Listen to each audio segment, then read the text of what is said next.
Viva la raza. We're here at the Sound of Music music store, which is an historical location.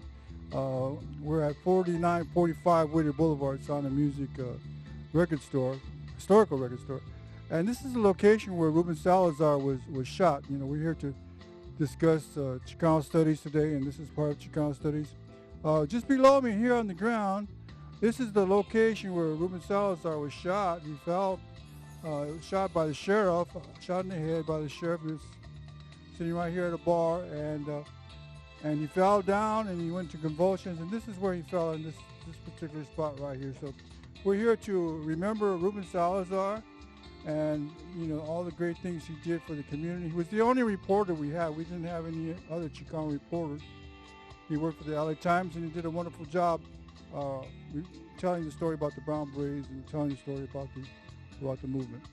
And so we're here to remember Ruben Salazar, who fell right here on this spot. Gracie? Wow. I feel like it's a privilege to be in here right now because I learned more Chicano education, and that's basically what Ruben was all about, trying to make people understand who we are and what we represent. He was a big person to the people here in the community of East Los Angeles, and I just feel that, you know, we're missing a big part of what we're becoming, but we are going to remember him, and that's the way what we're doing today, remembering him. And all I could say is that it's just been an honor because I'm amazed to be here because to me he was a legend. He is a hero for the Mexican American community.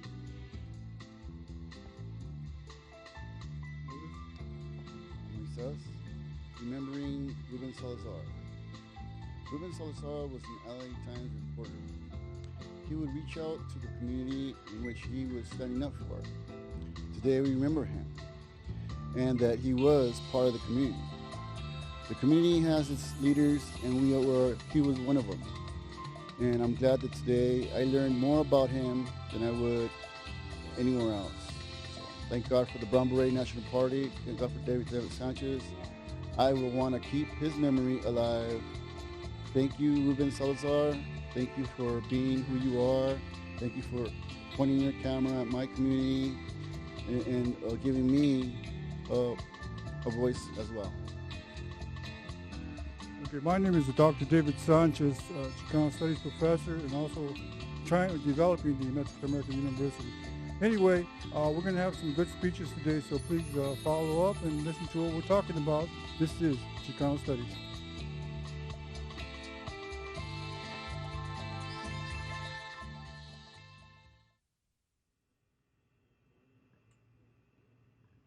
Hello, everyone. Thank you for coming out here to the Sound of Music record store here on Whittier Boulevard. We're here at 4945 Whittier Boulevard. This is the location where Ruben Salazar was shot. It used to be the Silverdollarbar at one time, but today it's a famous record store. We're here to remember Ruben Salazar because he did not die in vain.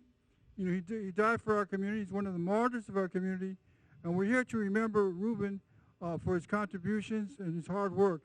But we're also looking at here to remember what Chicano Studies is about, to look at Chicano Studies. And we're going to have all of our speakers coming out for a brief time. And then at the end, they'll be coming back a little bit later. But at this time, I'd like to introduce our first speaker will be Grace Diaz. Grace Diaz, Public Relations Officer for the Brown Beret National Party. Thank you, David. Hi, I'm Gracie Diaz. I'm the Public Relations Officer, like David said, with the Brown Berets National Party. And I'm here today, of course, to talk about Ruben Salazar and what he meant to the community. And right now, at this moment, it's bittersweet because it was, of course, a devastating situation. Sad, sad thing that he was killed, Ruben Salazar, with a projectile by the LA Sheriff's Department. I think of Ruben Salazar as a legend, an important legend for us. So here I stand on this is a historic place because I think his soul still lives, not just here, but through us, because he made the people understand, and by representing and speaking about who we are, our identity, and how we were not going to assimilate into the melting pot, because we are our own people. We're our own people, and that's why I became a Brown Beret, to spread the education of what the Chicano movement was about, and about the important things of our history and culture. Of course, I think it's very important because they're trying to make that go away in every school nowadays. But getting back to Ruben Salazar, he would write things in the paper, good things about us and how we, what kind of people we were. And, I mean, it just was incredible because he wasn't afraid. Everybody is afraid. Everybody's afraid right now about everything, about who they are. They don't want to say what they are. And that's not good, because we got to stand up to say who we are, We're Chicanos. That's who we are, Mexican Americans. And we were here. We didn't cross over nothing, We've always been here. And that's why I take pride in. And that's why I feel that Ruben Salazar was so important to us, to this community, to all the nation, to representing Mexican Americans, because he wanted us to, he wanted people to know who we are, who we were. And I can't think of another person who isn't a hero for me in that aspect, other than other legends and leaders like David Sanchez. No. For the Brown Berets. Anyways, the importance about the Chicano Moratorium. I just wanted to mention, because sometimes I know the history, but I know what the importance of it was. And a lot of people here in East Los Angeles, I was inviting them to the Chicano Moratorium a couple of years ago. And they were like, "What's a Chicano Moratorium?" I go, "You never heard of it? You don't know what it is?" And they're like, "No." And I was like, "Oh my God, I didn't know that." It's so important to know all these things of who we are, what we are, where we've been, because the Chicano movement is something that is always going to be within us, because we have to move it around. But what they said that they didn't know, I started to teach them a little bit. And what was important to me, the best thing, was the war, how it was important to get the soldiers back so that they could take care of their families here. And that was what I was proud of for us trying to do. Thank you. Thank you, Gracie. Yes. I'd like to, it's very important to share the screen with everybody, and also the leadership. The leadership that I've always done is consensus leadership. I always talk to everybody before I make a decision, and we make a group decision, and that's what the Brown Berets is. We get the mission, and we follow through on the mission. And our group has been more glorious and has won more victories than any other Mexican American group, than any other Chicano group in the nation, Brown Beret National Party. We created the Chicano Moratorium Committee. We did the walkouts, and we had many great leaders who also worked with us. I'd like to introduce a great leader, somebody who I respect very much, one of the bravest men in the Chicano movement. He just received an award yesterday from Hilda Solis for his hard work, and he's going to come up here. Ralph Ramirez.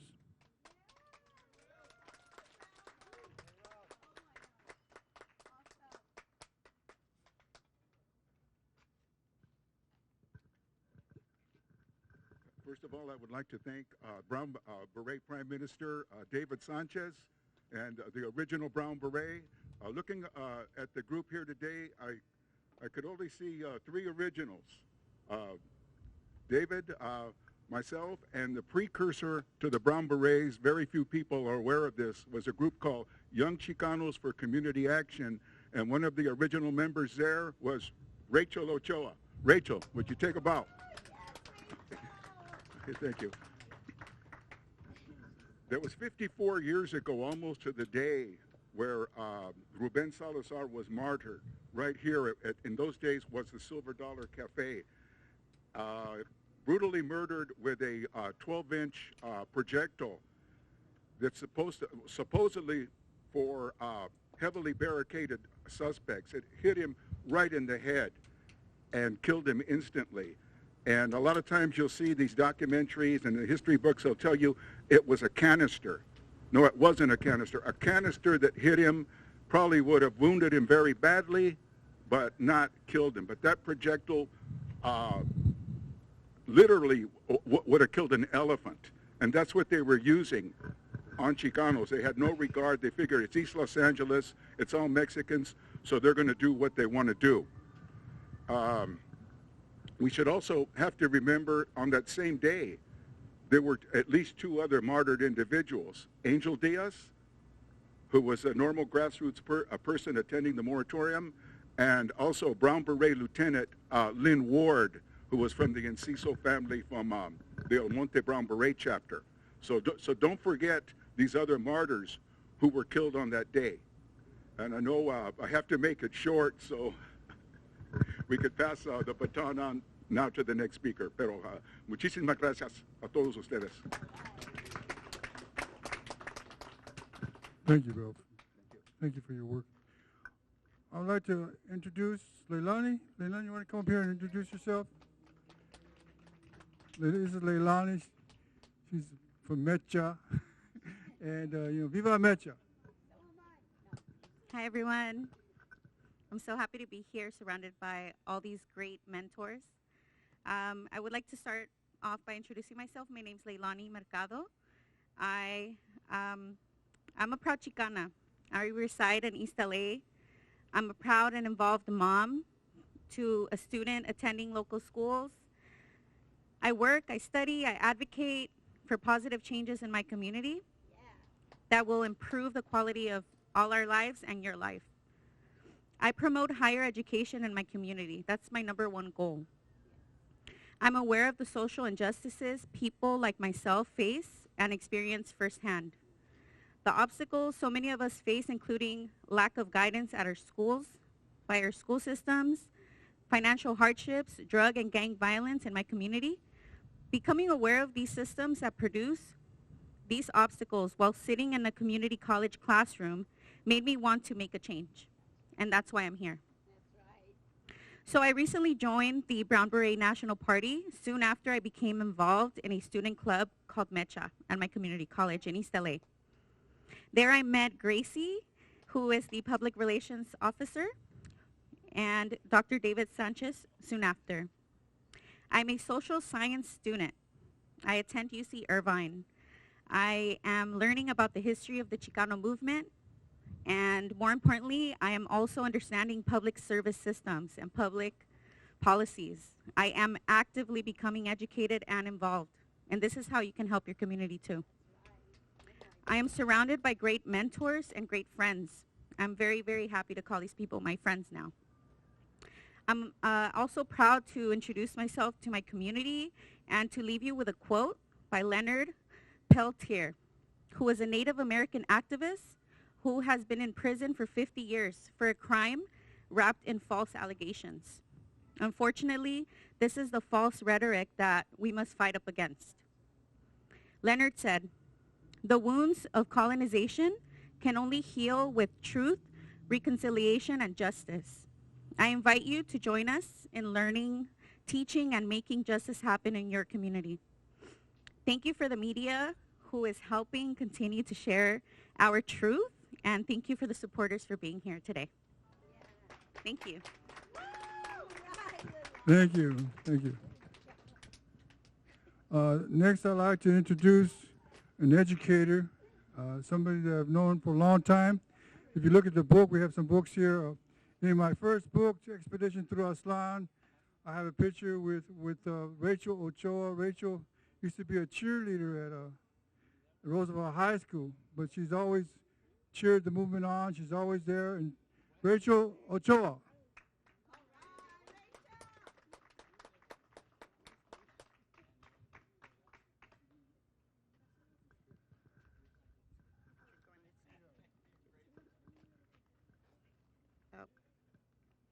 Hi, I'm Rachel Ochoa. This is my husband, Armando Cervera, and I'm very proud to be here, and I'm very honored that Dr. Sanchez invited me.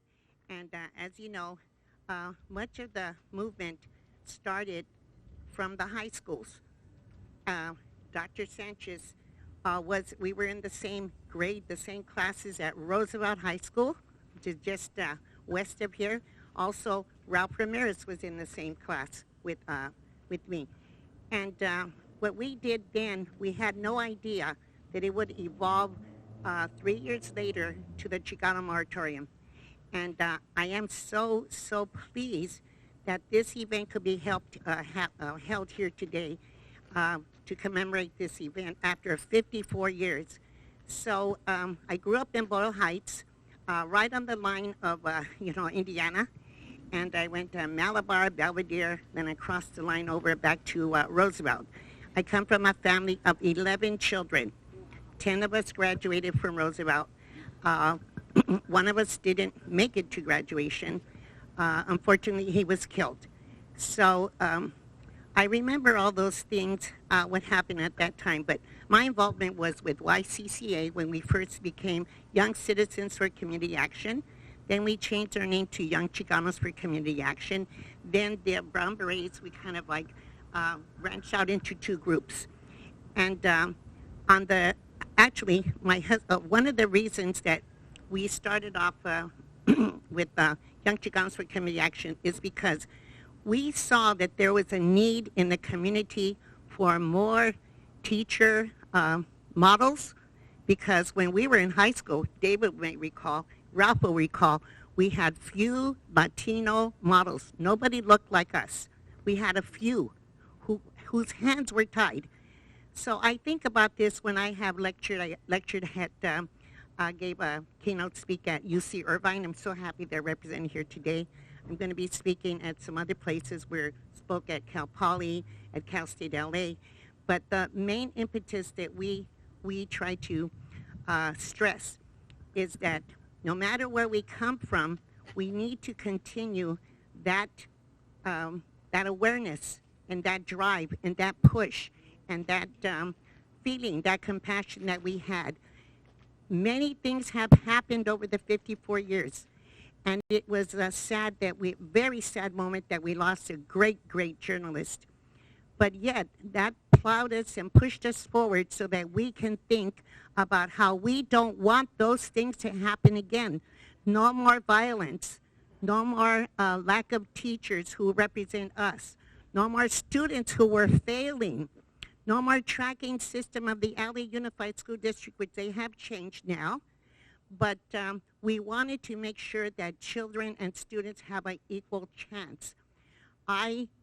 Because of my involvement in YCCA and then going off into the two groups, I missed out some many opportunities to go to UCSB, to go to USC. But it doesn't matter, because I proved that I could do it the long way. 2 years at City College, 2 years at Cal State LA, getting into Claremont Graduate School, getting my credential, moving on to be a teacher for 50 years. I just ended my teaching profession 2 years ago officially, 40 years in elementary, and the other extra 10 years in adult education.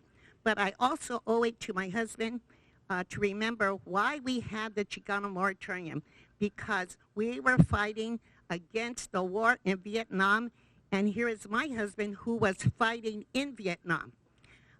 We're fighting against Vietnam, and he was a fighter in Vietnam. And he had just been discharged in June, and he was very active on the day of the moratorium.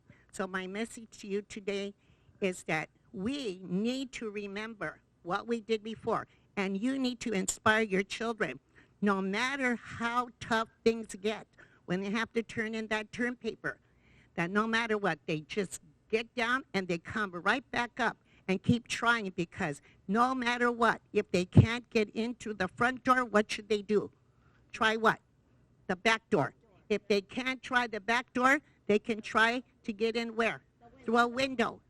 Those opportunities that they have today, not only through technology, we didn't even have any technology. We did it all by phones. They have opportunities to go ahead, and we need more people like Dr. Sanchez and everybody to get those degrees no matter what, so that we can show them that we are the leaders. All the kids here are the leaders of the future. Did you just say something just to end it? Thank you. The only thing I could say is that one of the main things that I'm really happy that the moratorium accomplished was the end of the draft. If you ever look who was drafted, who got killed, the percentage of the Chicano that lived here, the Chicano that got killed in Vietnam, it's a big difference. It was completely lopsided. So when the draft ended, it actually ended for everybody, and that was about the best thing in the world that could have happened. Thank you very much. Thank you. Viva la causa. Viva la causa. Yes, the Chicano Moratorium was an idea. We had a free clinic across the street. We used to have the East Los Angeles Free Clinic. And there at the clinic, I was watching TV, and I saw the gringos had a moratorium at the Coliseum. I said, well, we need to have a moratorium. So I looked at all the brown berets. I said, let's organize a moratorium. So we organized the first Chicano Moratorium at Obregon Park on December the 20th, 1969. And from that point on, it sparked the movement. And then there was the walkouts that sparked the movement. Then there was the moratoriums, and then Catalina Island marches we had, caravans, many techniques that we applied for social change, which were very effective and which saved many lives. People don't understand, because we demonstrated against the war in Vietnam, we saved thousands of lives by ending the war. It was the Chicanos that went out, and then the blacks didn't demonstrate like the Chicanos. It was the Chicanos that went out there and demonstrated against the war in Vietnam. We were the ones that had the impact on television and throughout the new international world. And people heard our voice. And Rubensalazar said, Chicano Power, Washington, D.C. wants to hear Chicano Power. That's what he said. Washington, D.C. wants to hear Chicano Power. Chicano. So anyway, I have one more speaker here, Amada. Amada's going to be, all these ladies, they're going to be future congressmen. I already know it. Good evening, everyone. My name is Amada, and I am part of the Brown Beret National Party. And today we're here not only to remember who was Rubensalazar, but what he did to our community, the changes that were made thanks to him. He was our voice in that media when nobody wanted to talk about the Chicanos. I am very grateful for those that planted the seed in me, and I want to say thank you to the young woman that came and spoke, her husband, Ralph, David, because they're the ones that started, and now I'm continuing it. I am first generation, and if we didn't have a Chicano moratorium, our history would be erased. would be erased from, and it's still being erased from our history books, our true history books. I did not learn about Chicano studies until I got to East Los Angeles College. I did my own research. I knew about the walkouts. I knew a little bit of what was happening during the 1970s. I'm a 90s baby, so I wasn't born yet. But just seeing this history being brought up, not only in colleges, but we need to also teach it in our youngsters. I am, like I said, first generation, and I am planning, obviously, to aim to the White House because we need representation. Why? Because we're being silenced. We're not being allowed to talk about our history, our ancestors, our people that were here before us. It's like they say, the border didn't cross us. We didn't cross the border, excuse me. We didn't cross the border crossed us. And I know there's gonna be obstacles. I know most of us have either experienced racism, but let's be that, let's continue this. Let's continue. Let's not let the government tell us who we are. Let us tell you who we are. And we're not here to assimilate. We're not here to basically let them decide over us. We have a voice, and just continue, like we said, we're remembering Rubensalazar and those that passed away, the 2 young men that passed away, but also if it wasn't for this, we wouldn't have Mecha, we wouldn't have all of these clubs that want representation.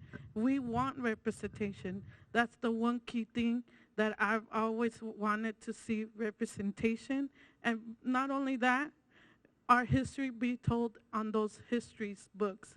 Like, don't talk to me about Christopher Columbus discovering the Americas.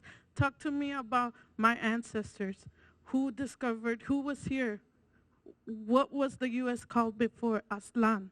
This is who we need to learn. This is what we need to learn. So thank you.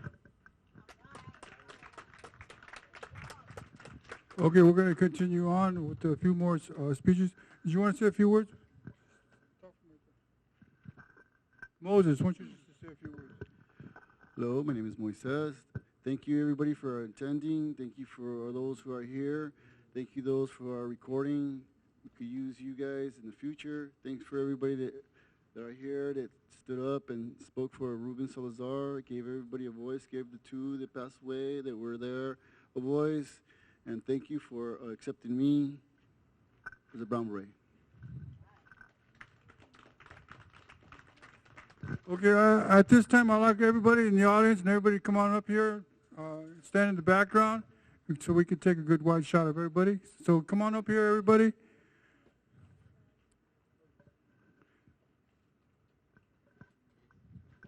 They can't hear you, Chicano! All right, we have a lot of spirit here, and we need to take the torch out back to the community, and get more people involved. We need to get our brothers and sisters and tias and grandchildren, primos, and get them more involved in social justice. Because if we do not, if we do not get more involved, when we let the system handle our people, you know what they're going to do? They're going to make us into depressed, oppressed people. So that's why it's important to understand that we have 5 million Mexican-American Chicano students in the state of California, and we cannot let those students just become cops or just become rulers or just become politicians. And remember, we have to keep this in our memories. We can't ever let this be forgotten. Just tell your children, your grandchildren, your great-grandchildren, everyone you know about Chicano history, the Chicano movement, the martyrs like Rubensalazar, and all the others. Viva la raza. Viva! Okay, at this time, I think we end our event. Thank you, everybody, for coming down. Thank you. Thank you so much for being here. Thank you. Viva Rubensalazar! Viva Rubensalazar! Viva Rubensalazar! Viva la raza! Gracias.